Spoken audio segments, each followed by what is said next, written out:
G'day. Welcome to the Grounded Way podcast, episode 3. Finally got back.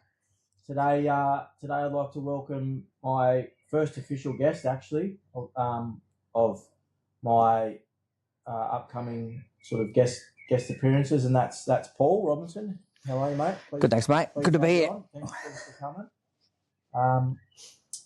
Obviously I've had Podgy on the pod, and Podge he'll be on quite a bit, and he'll be streaming with me from Brisbane. Actually, next week we're heading to Brisbane for a conference, so we'll be. I could have taken me there. Yeah, we might be doing a bit of a street talk segment, I reckon. Do a bit of Sammy Newman or something like that. But perfect. That'll be exciting. But just obviously joined by Paul today, who has had a bit to do with us, mate, in community with shear-a-thons and charity events. What have we got? Disabled surfing, these sort of things. Yeah. I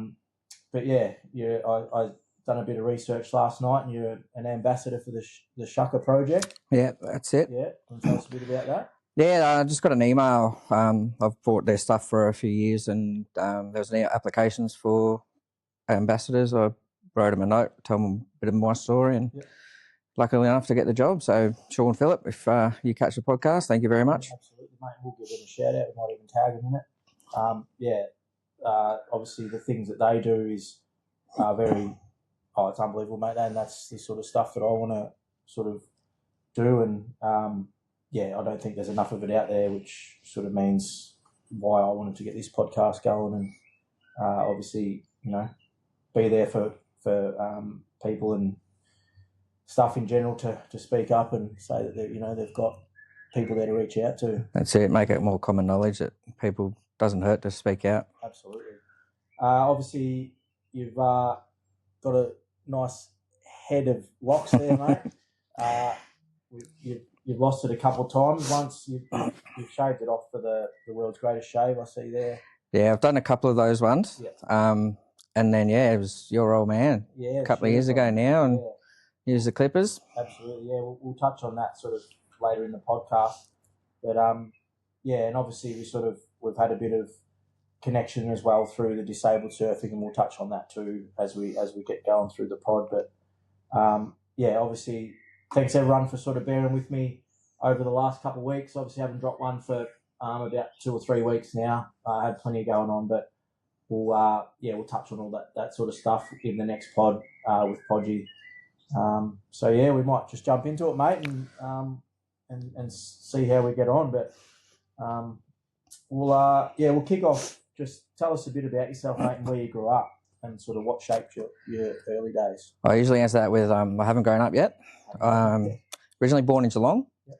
Dad was an asthmatic, so when his health kicked up, we sort of moved around a little bit. So went to Mildura, Murrayville. We were living in iOS when he died in 89. Then we moved back to Geelong.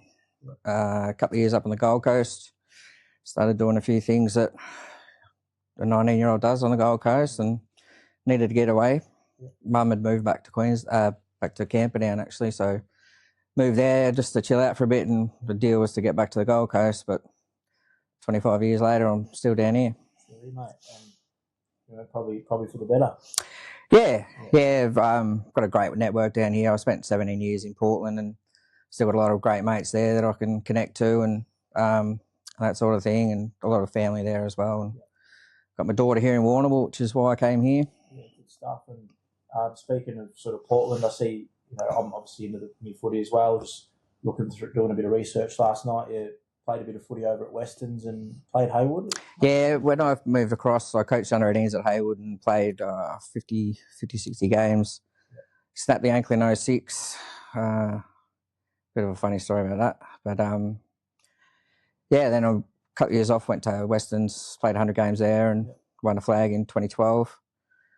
Hung up the boots a few times, did a bit of umpiring, and come across here. Yeah, nice. Had a bit of a run at Port Fairy too, so you've been at a few clubs. Yeah, that was just one of my main mentors. Winner Simby was coaching the seniors there, so just thought I'd help out, run water, but they were extremely short, so ended up pulling the boots on. Yeah, I do remember Port probably 4 or 5 years ago. It might be a bit longer now, but yeah, they were really screaming for players, weren't they? And he went across there and sort of kept the club going, and now they've got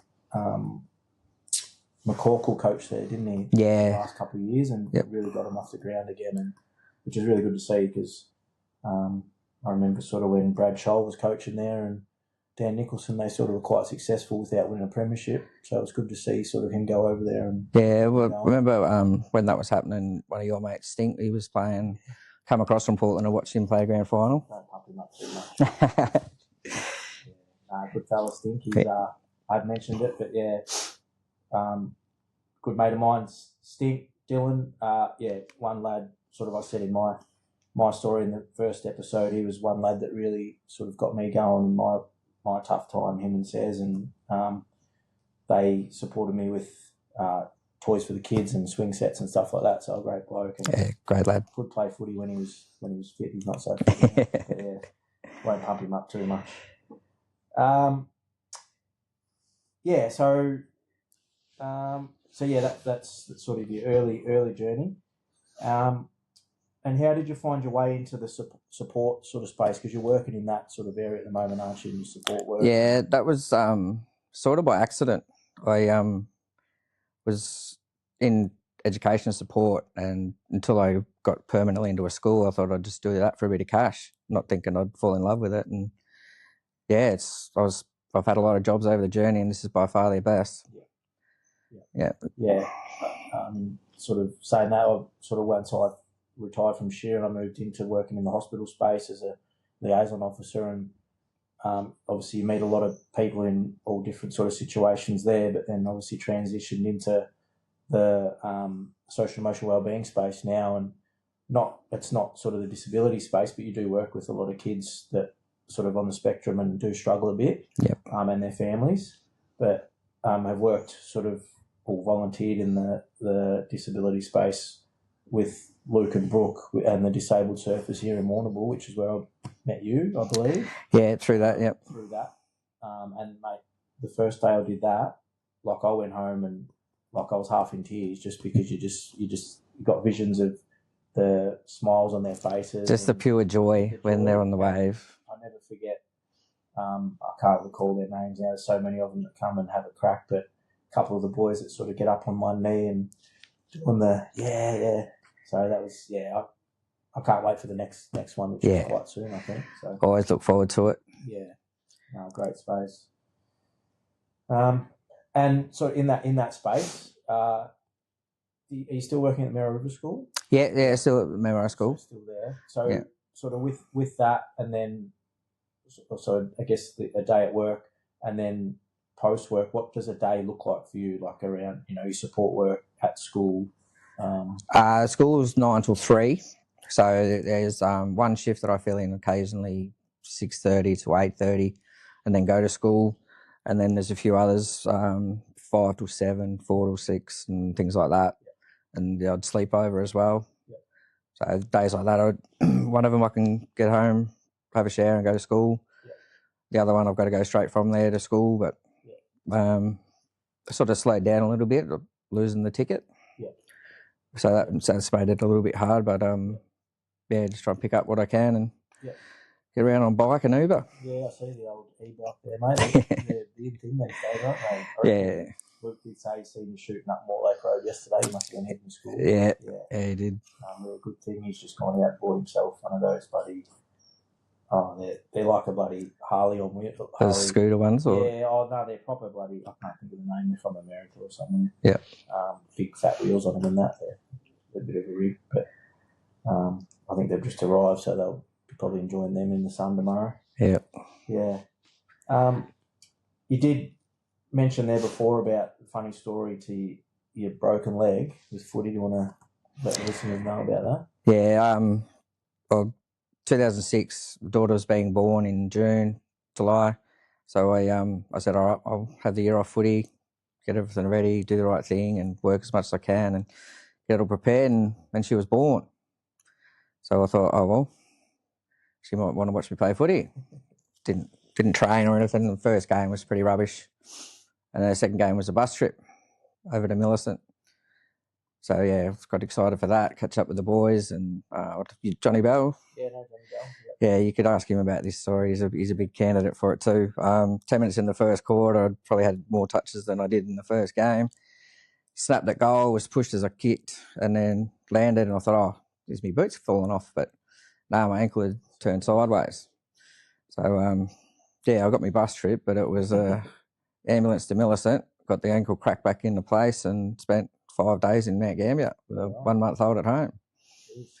Yeah, I spewed under anaesthetic and fluid on the lungs and in the high dependency ward for 48 hours and probably technically lucky to be here, I suppose. Yeah, right. But so yeah, bad break. And yeah, that was probably one of the first. Had a reaction to the anaesthetic, didn't you? Yeah, because it was emergency surgery, I hadn't prepared for it, and yeah, it just went pear-shaped. Oh, good. Oh well, glad you're still here, mate. Yeah, thanks. But yeah, not great. So it's a little similar story to that. The old man, he'd retired. He retired at 38 or 9, I reckon. And then he decided to come out of retirement at 40. I don't know if he was coaching at the time, but playing up at Glen Thompson I think it was for Warndoo, which it's a story in itself because as kids growing up, we lived across from the footy oval. Literally, you could kick the footy there. But Dad always said, you're never playing for fucking Warndoo. Okay. And we didn't know until older, the story behind that. But down the track, years down the track, we moved across there. We played a lot of our footy at Caramat. So same league, but different team. And anyway, the old man decided to come out of retirement and thought he was 10 years before that. And he went up for a ruck contest and grabbed the ball and, you fucking dirty bastard, and turned around. There was no one there. He snapped the Achilles. Yeah, came back, first quarter back, I reckon it was, and then they ambulance to Hamilton or wherever he went to. In a moon boot for 9 months or something like that, on crutches in a moon boot. Yeah, they're fun. And then he got out of it and he was walking again, sort of thing. And then him and some mates pulled a shed down in Mortlake and he picked up a pole with a big lump of concrete on the end of it. Trying to be a hero like he is. Threw it over his shoulder and busted it again. So done it twice in 12 months. Not ideal. Anyway, so that's him. Stubborn old bastard. Yeah, so anyway, that's sort of a bit about yourself and your early years. We'll sort of move into sort of your journey post that. You've been very open with me around your struggles with mental health and that sort of thing. Are you happy to share sort of when you first realised you weren't okay and sort of how that started for you? The feelings and the thoughts probably been around since I was late teens. Yeah. But from our generation, it's just you've just been a silk toughen up princess. There's nothing wrong with your life's not that bad. And it wasn't until it was suggested, I think I was 26 maybe, after the daughter was born, I was told you need to do something. So did the questionnaire and I thought the doctor was going to lock me straight in Ward 9. After doing the questionnaire you do, and said pills and therapy and all that sort of stuff straight away. And therapy I was fine with, but I wasn't keen to get on medication. I've seen it do a lot of things to a lot of people and I didn't want to go down that journey. I wanted to try and fight through it myself because I'd sort of been up and down and got through it before, but that was sort of a real breaking point doing the questionnaire. And then, got through that therapy, found a good counsellor and worked my way through that. You look at your diet and your exercise, all that sort of stuff, all the things, and you do that for a while and you think you're flying and all of a sudden it comes back and hits you again. Yeah, I can sort of relate to that myself. Sort of had, obviously everything's going well, kicking goals, misses, couple kids, and then you sort of, my sort of low point was COVID hit and we'd separated, and then obviously at that time I wasn't able to go and get any support professionally because everyone was in lockdown and couldn't go anywhere. And same thing, growing up, we were brought up, as kids, hard but tough, hard but fair. You'd be like, mate, fucking tub of concrete. Get to work and fucking keep going, sort of thing. Yeah. And then, obviously, same thing to me. Sort of reached out. I wasn't overly keen on the medication thing. Tried it. Wasn't for me. And then sort of come out of it, and it just really kept busy with the gym and worked harder. Joined sort of a good footy club and that sort of thing, and had support that way. So there is it is very common that people don't want to go down that path of medication. That's okay, like there is, if you do find the right counsellor and that sort of thing, things can get better, can't they? Yeah, that's right. Yeah. And you do hear a lot of people speak about, starting the gym or, when I was really struggling, I was going to the beach every morning, jumping in, and that done it for me. And to be completely honest with you, my last probably 3 or 4 months have been pretty ordinary. I need to get back and start doing that. Yeah, I remember seeing you post and getting down the beach. And mate, it's the best thing ever. I've just been soft and fucking too cold to get. Yeah, I'm the same. I was living 1,500 metres from the Warrnambool Beach Surf Club, and just couldn't do it. Yeah. And then I went and spent $150 on an ice bath, and I didn't think I'd use it, but I did. Yeah. I was pretty flat out in that for a while, but that's probably 18 months ago now. Yeah. Is that one of those portable ones? Yeah. Yeah, just simple, easy, but you just don't do it. It sort of crossed my mind to get one of them, but then I was like, well, by the time you buy that and then buy ice all the time to put in it, sort of better off just to dump in the beach. But, I know I've got mates that sort of freeze containers of... Yeah, I was on that, big ones and ice cream tubs and stuff. Yeah. But, definitely need to get back into that because it's the way to go. And so, sort of through that journey, what were some of the biggest challenges that you sort of faced during that time? If you're sort of comfortable sharing. Early on, it was trying to put on that brave face, not letting people see what you're going through and hiding it, which we all know that's detrimental to your own health. The best thing I did was when I reached out, but it's just how much to share and not to scare people away and get too worried about you. Just sort of let people think he's going okay and just sort of struggle on your own, where that's not recommended. Yeah. Knowing who to reach out to and who you can talk to, and just getting over the trust issues that I have. Yeah. No, yeah. That's a big thing, isn't it? Like I know because obviously I said before about my first struggles were during COVID. So when I went and seen the first doctor, it was to seek an online counsellor, which, I was like, well, got to give it a go, but just could not build a connection at all. Couldn't build any trust. The one I see now, I go see him once a month, and it's face-to-face, and it's the best one I've had. And I recommend him to anyone.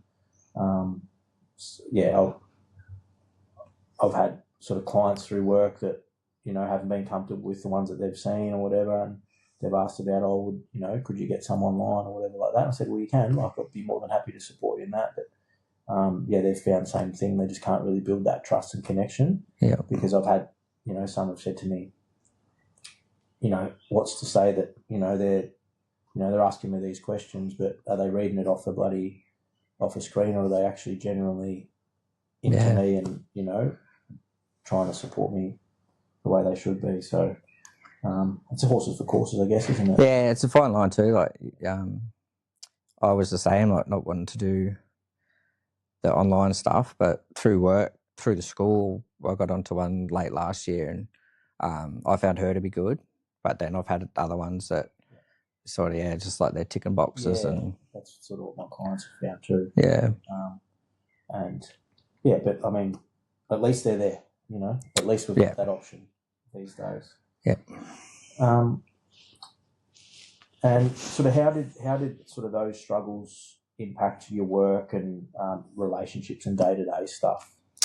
Well, one of the jobs, I was in real estate, and it was a bad time in Portland for real estate, and it was a toxic office environment. I was driving home for lunch thinking about driving off the bridge, and I thought, that's not right. So that was when I did go to meds, but just losing patience and like not being me, forgetting who I was, and just not being. It's good, yeah. It's quite funny. It sort of triggers me in a way, because it sort of had moments recently where even with having the kids at home, you know, it should be a happy time, but you're sort of a bit grumpy and short patience, and it does. It comes back on you sometimes, doesn't it? With the pressure of everything, and you know, you feel like sometimes you can't do things right. Yeah. Sometimes. Yeah, you feel like nothing I do is going to be right. Yeah. So what's the point, sort of thing? Right. Yeah. And that's why people have these thoughts. Yep. Yeah, sweet. So, and what was the turning point for you? So, like, when you thought, you know, it's time to reach out, like you mentioned there before about, like driving the car home from work.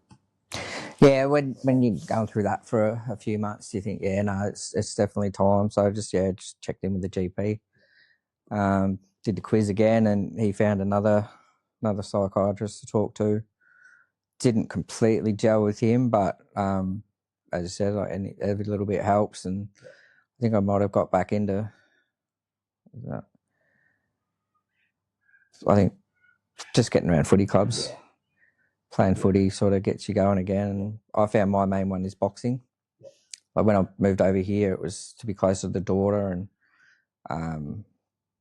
I got to see her a lot. But she's a popular kid. She's always had other stuff to do, so I just found myself home a bit, and then I just try and pick up as much work as I can, and that sort of was filling a bit of a void.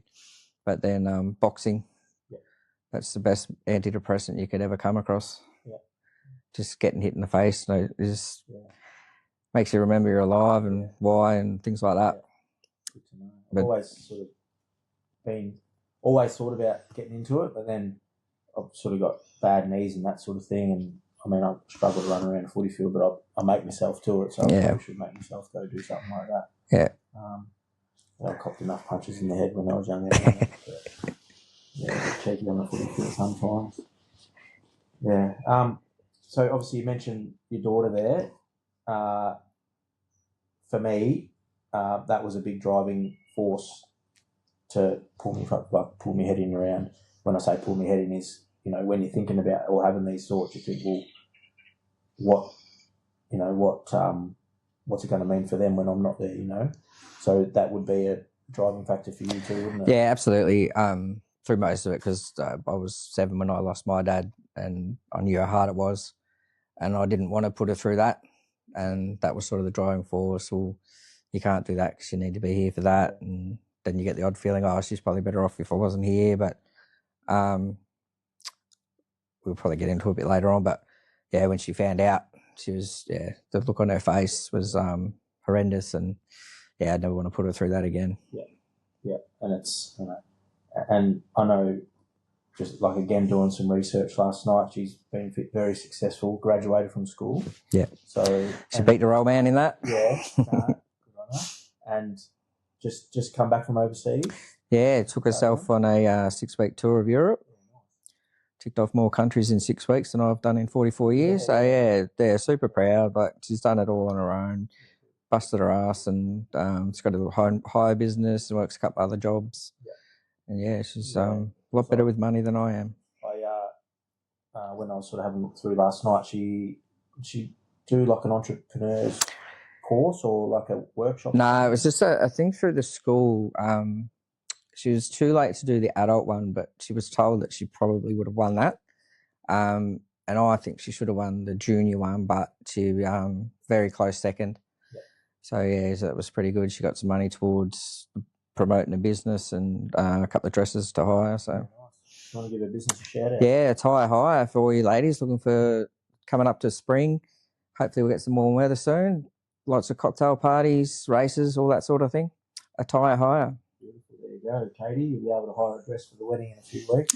Go on to a mate's wedding at the end of the month. So perfect. Awesome. Attire Hire. We'll tag the business in that and give it a bit of a plug. That's awesome. Sort of moving on, mate. We'll sort of move away from sort of that sort of stuff there, but sort of giving back and sort of through your healing journey, what's like you've done so much sort of giving back through your support work, charity stuff, the shear-a-thons, and sort of the ambassador through the Cuppa project. when we spoke about shaving your head for mental health and cancer and that sort of thing. What drives you to sort of keep putting yourself out there for these sort of things? Probably wrongly. I just know what it's like to feel miserable, and giving back's a way of, I don't know, it does heal, I suppose. Helping others makes me feel better. Just knowing what I felt inside, if I can stop someone else feeling that way, much better off. If telling my story can help others tell theirs and get help, then that's a major win. Yeah, nice. And I mean, obviously, pretty useless with money. If I had more money, I'd just donate, and I wouldn't ask everyone else to donate. But it was a bit of a slap for a cause. I don't know if I can say that on here, but it's not a lot I wouldn't do for charity. Like running's not a strong point of mine, but I've done a couple of running ones for autism, and Make-A-Wish ball used to do in Portland, and a couple of stroke balls and stuff. Yeah, nice. So plenty of stuff, mate. Yeah. No doubt there's going to be plenty more in the future too. For the bloke yarn. It's when you're talking about sort of that sort of stuff helps you heal.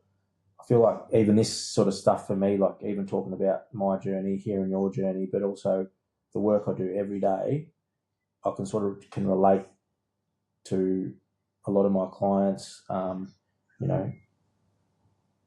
know what it feels like to be feeling like shit and need someone. When I was going through my journey, I didn't have a social emotional wellbeing worker that I could reach out to or whatever, and you say you're shit for money, like, I help clients get bank accounts and, housing applications, that sort of shit. If I had someone that support me with that, like, it would have been great. But, Oh, yeah. I mean, I was probably a lot luckier than a lot of other people. I had a really good job as a shearer and stuff like that, so I did earn good money, but I was always in a lot of pain doing it. But young and naive, I'd got nothing to show for it now. Like, I just spent it all, travelled, obviously seen a bit, but like you were talking about,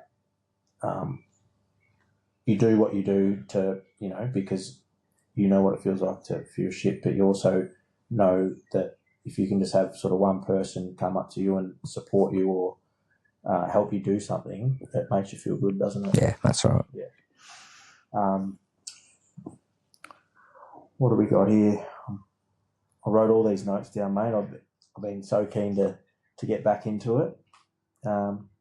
Obviously you spoke before about shaving your head for the greatest shave.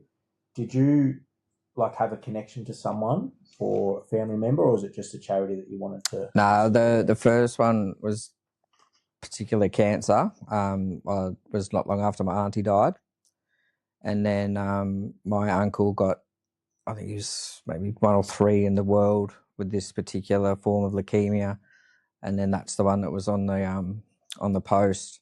Yeah. I was getting to, if I got to 1,000, it was just with the clippers, and then if I got to 15, was the razor blade. He was given 6 or so months and got a couple extra years out of. He was just trying everything, anything they could do in the cancer centre in Geelong. He'd be like, "Yep, let's give it a shot. If it works, it works. It doesn't." So yeah, he was unreal in his fight. Yeah. Yeah, good.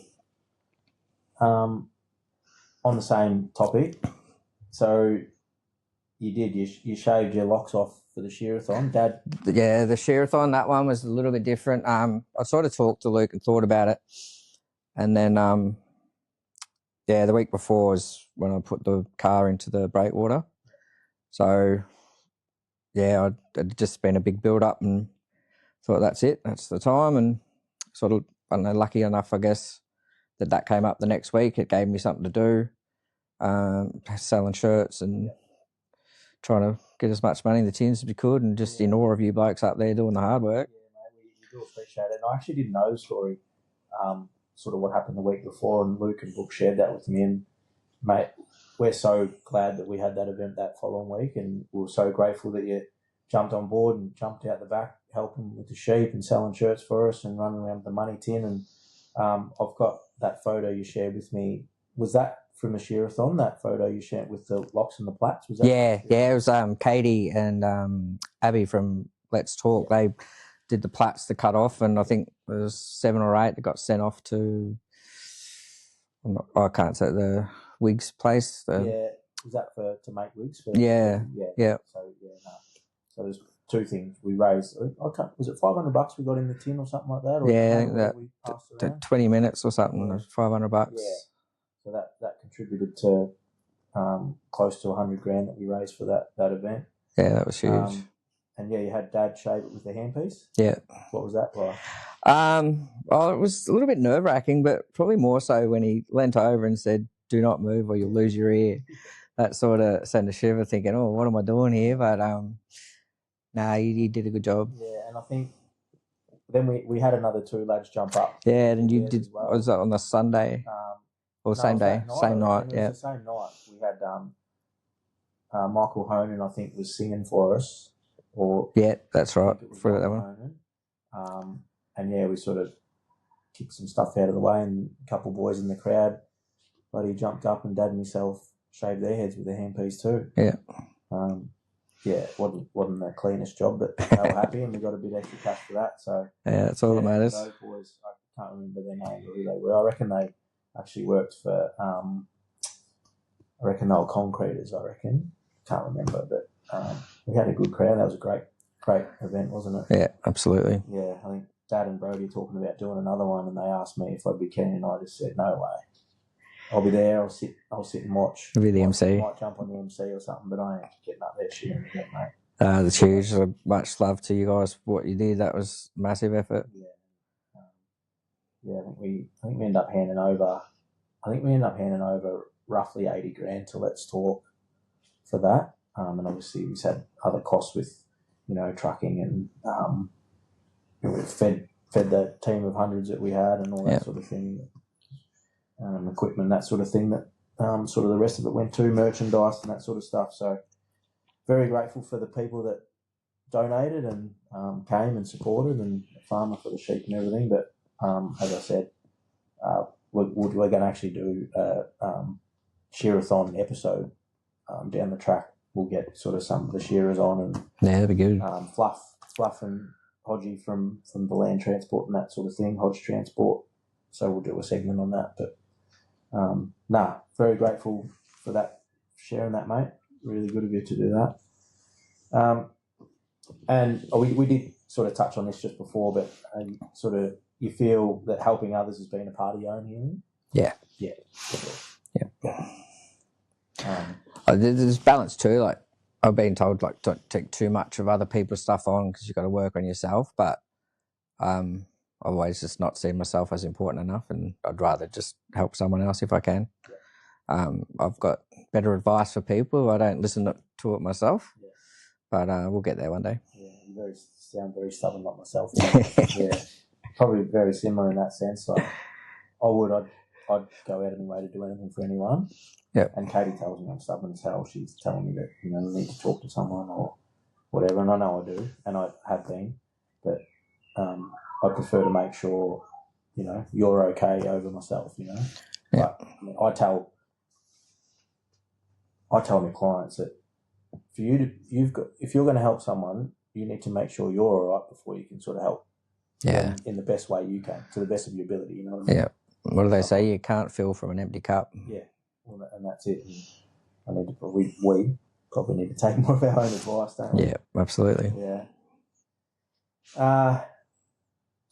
You probably already answered this question as well, but is there a particular moment in any of these fundraiser events or ambassador roles that you do that's like really stuck with you, like a memory that you have?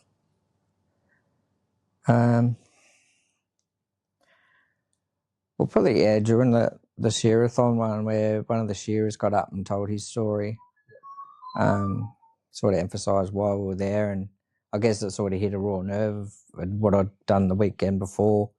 That was probably big when I can't remember his name. Yeah, but Josh. Yeah. One of the Mill boys. Yeah, that was pretty emotional, and yeah. Josh has got a very, very I can't even think of the word to put. He's got a story to tell. For sure. Yeah, been through a lot, and very good at what he does. When we're very grateful that he's still here because he's not this year. He missed out this year, but he was number one in Victoria up until July this year. So he's a great shearer. Shout out to you, Josh. The bone team up there in Neil. We'll get you on at some stage and have a yarn about the shearathon and that sort of stuff. Sort of moving on to sort of reflections and stuff like that. What would you say to someone listening who might be struggling quietly or not sure how to reach out? Just if you're not comfortable talking to a friend or family, just GP. Book yourself in, have a chat.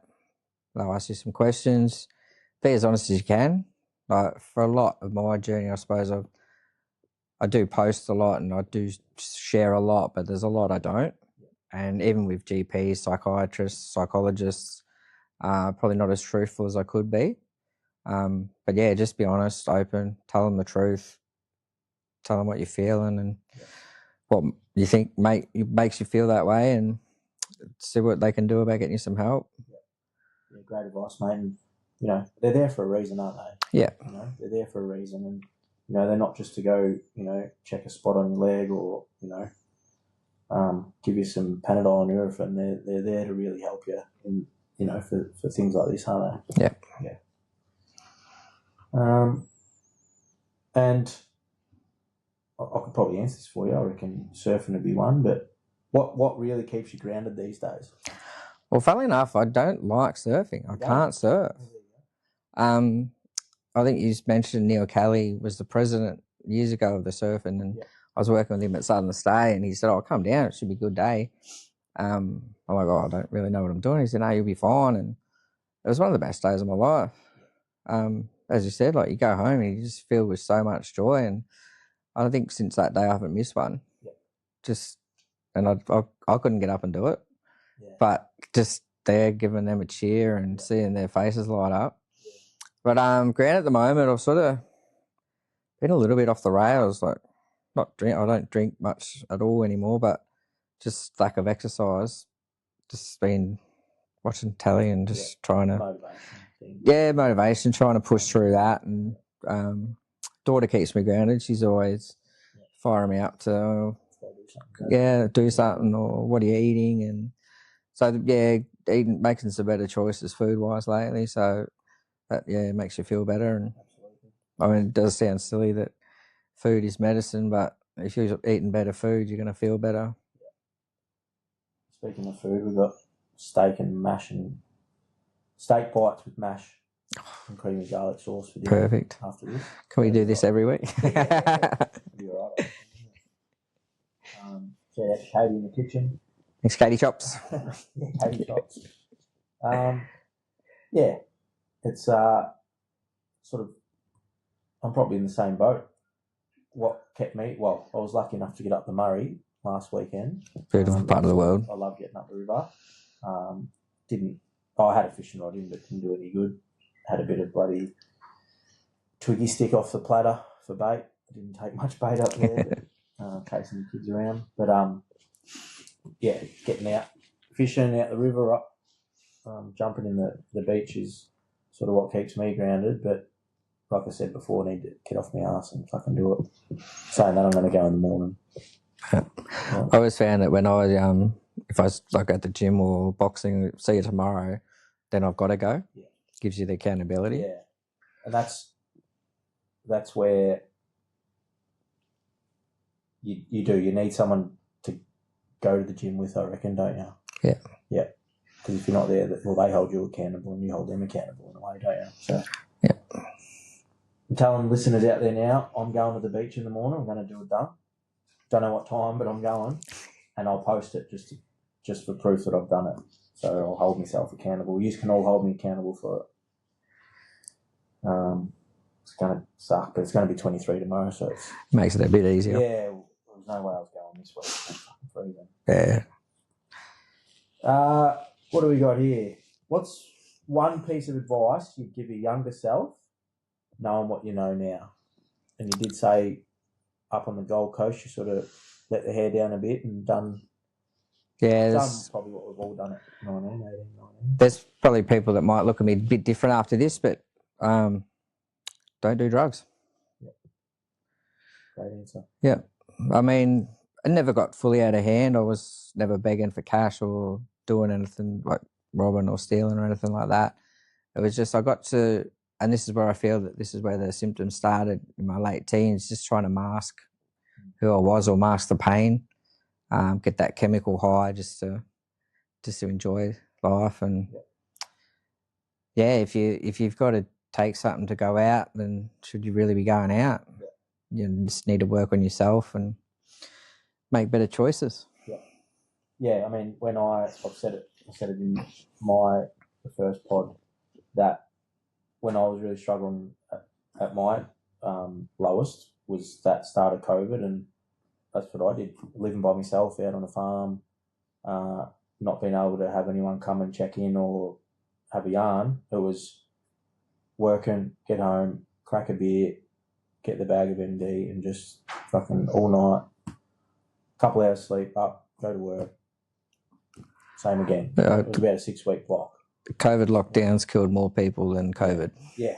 And I mean, I was earning great money at that point, but obviously couldn't go anywhere to spend it. But I would have earned 10 or 15 grand at that time and got nothing to show for it. That's just that's same, because I mean, disability, we kept working and the school was open for a lot of it.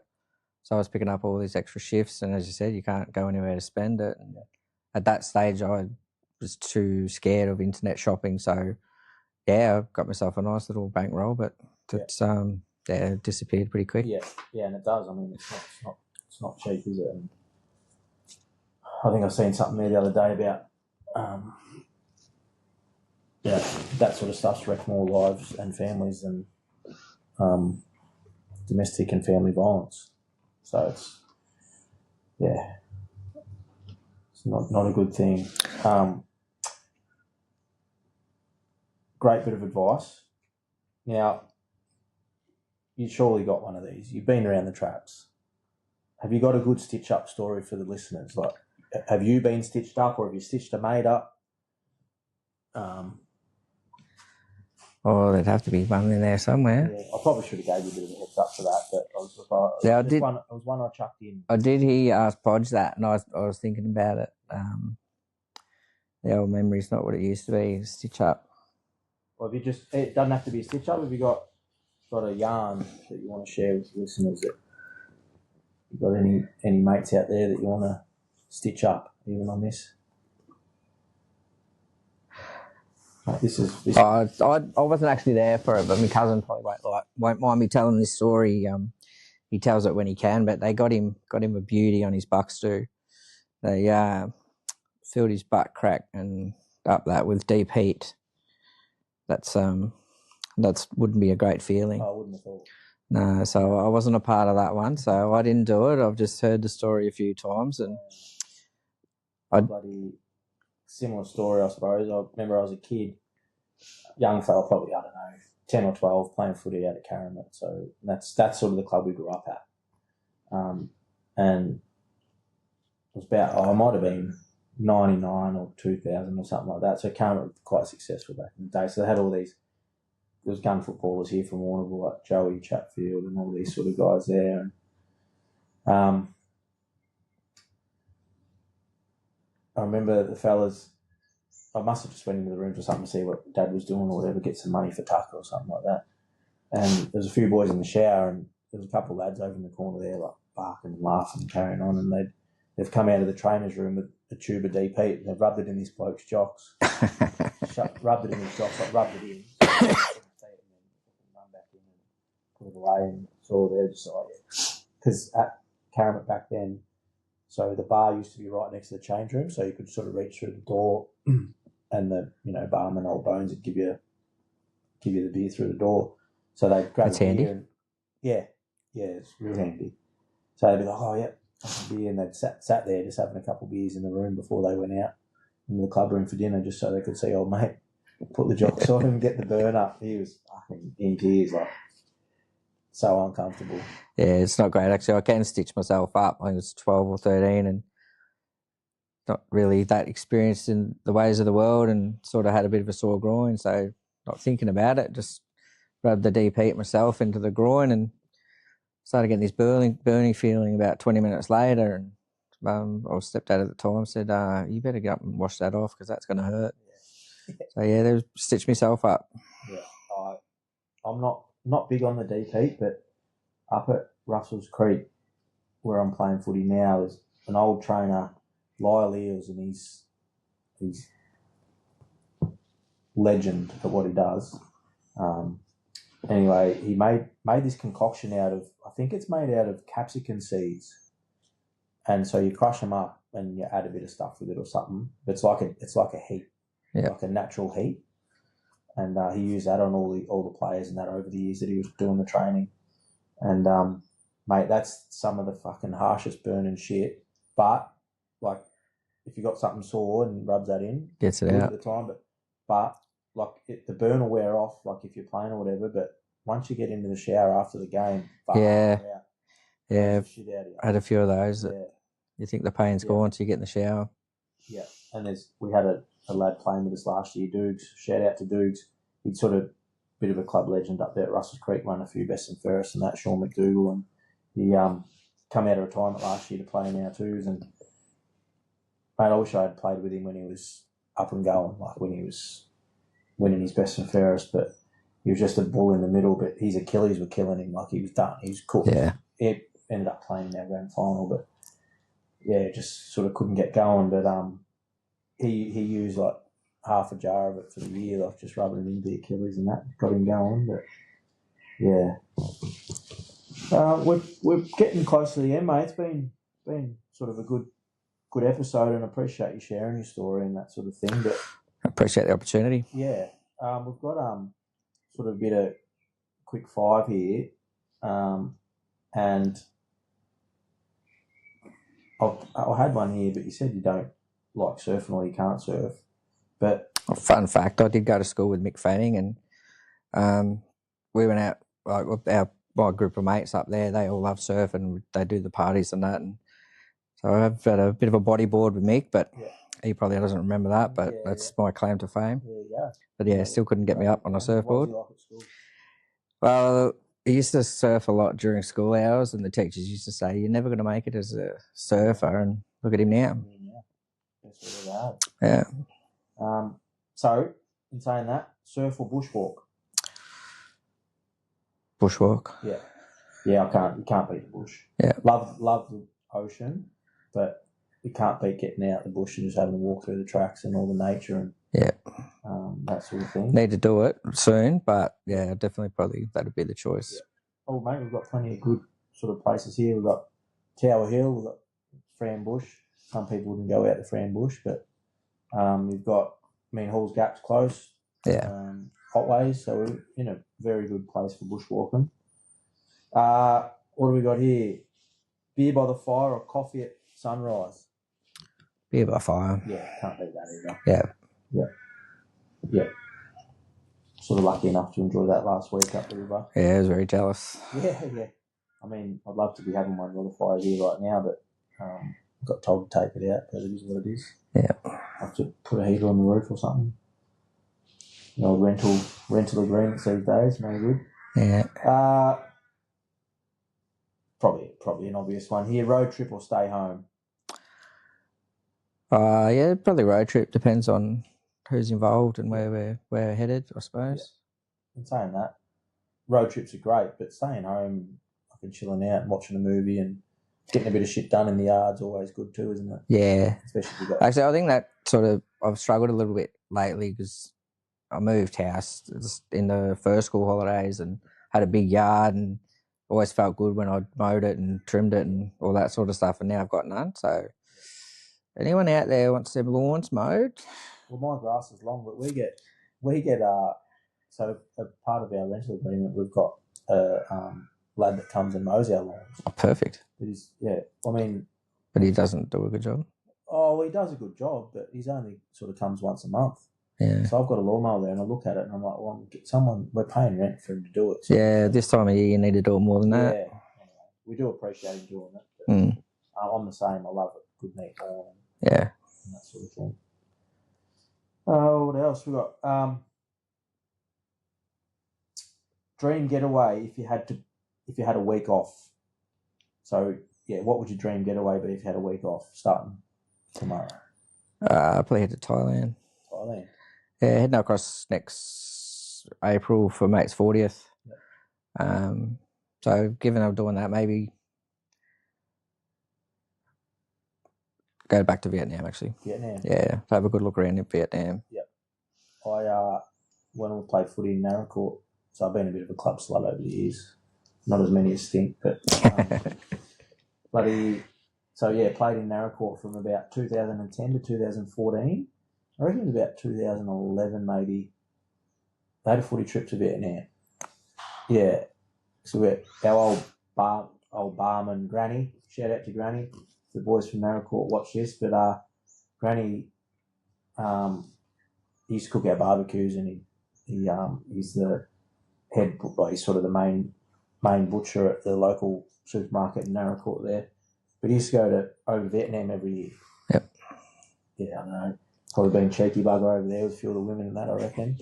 He's funny man, Granny. But anyway, he organised for us to head over there. Him and a few of the young lads over there organised a footy trip over to Vietnam, and I didn't end up going because at the time I was sort of shearing and that, and just couldn't sort of get away from work. And I think they went for 2 weeks, and they had a look around and fucking doing all the underground tunnels and all that sort of stuff. But they organised to play a game, a footy match against the Vietnam Swans. Yeah. And boys, I don't know. I mean, I don't know the result, but yeah, I think it was a good footy trip. The boys enjoyed it, so. Sort of one footy trip that I sort of had a bit of FOMO that I missed out. Yeah, that would have been good. Yeah. Guy from Portland runs the Tarnlock Project. It's a charity mob over there. He, I think he ended up playing for Vietnam Swans. Yep. Yeah. So I mean, it's quite common now that, sort of expats, a lot of lads sort of retire from footy over here, and they, because they're so committed, I guess, to footy here, they sort of didn't travel back in the day, and now they've sort of retired. They travel and play in them sort of teams and that sort of thing. Go over there and dominate. Yeah. I used to enjoy the, I don't know if you remember years ago, if you were here then, you probably were. Remember when they had the international series that come here? Yeah, I think I was still in Portland then, but yeah, I do remember that. That was quite cool to watch. And, yeah. I think, I can't remember, it might have been New Zealand and Italy might have played off in the final at the time, but wasn't a bad standard. Like when you had some good, they had a few Aussies playing in their team that live over there, but it was not a bad standard of footy. The Kiwis are pretty hard at it. It like a rugby game, but yeah, it was good. That probably wraps us up, mate. Sort of touched on sort of your journey. What keeps you grounded. Your sort of background in the jobs you do, which is great work. We need more support workers, I reckon, and the old NDOS system's hard to navigate sometimes. Yeah. If we have people in there utilising it and respecting it the right way and supporting these people, kids, women, children, men, doing it in the right way and not sort of rorting the system, we need more of it because,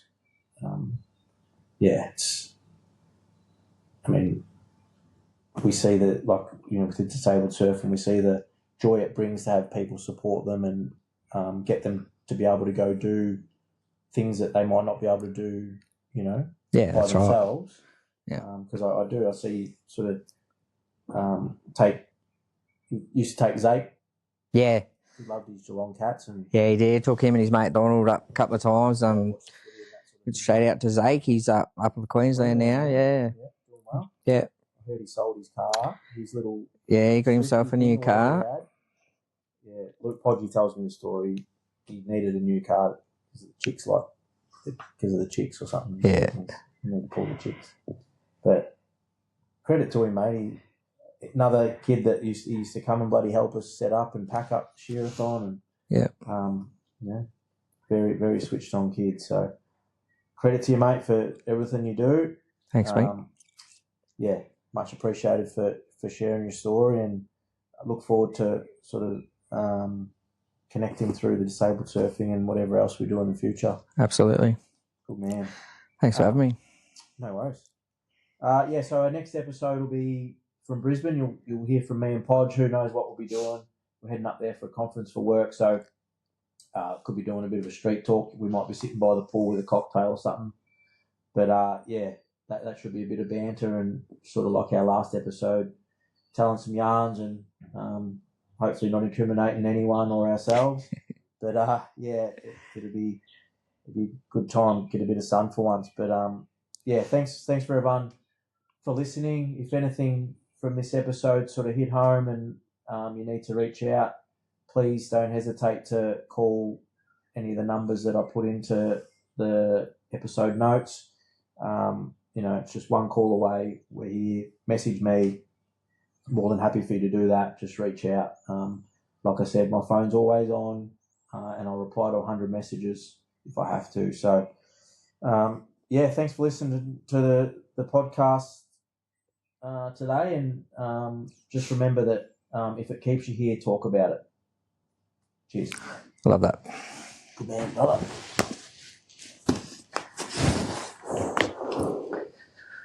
Yeah.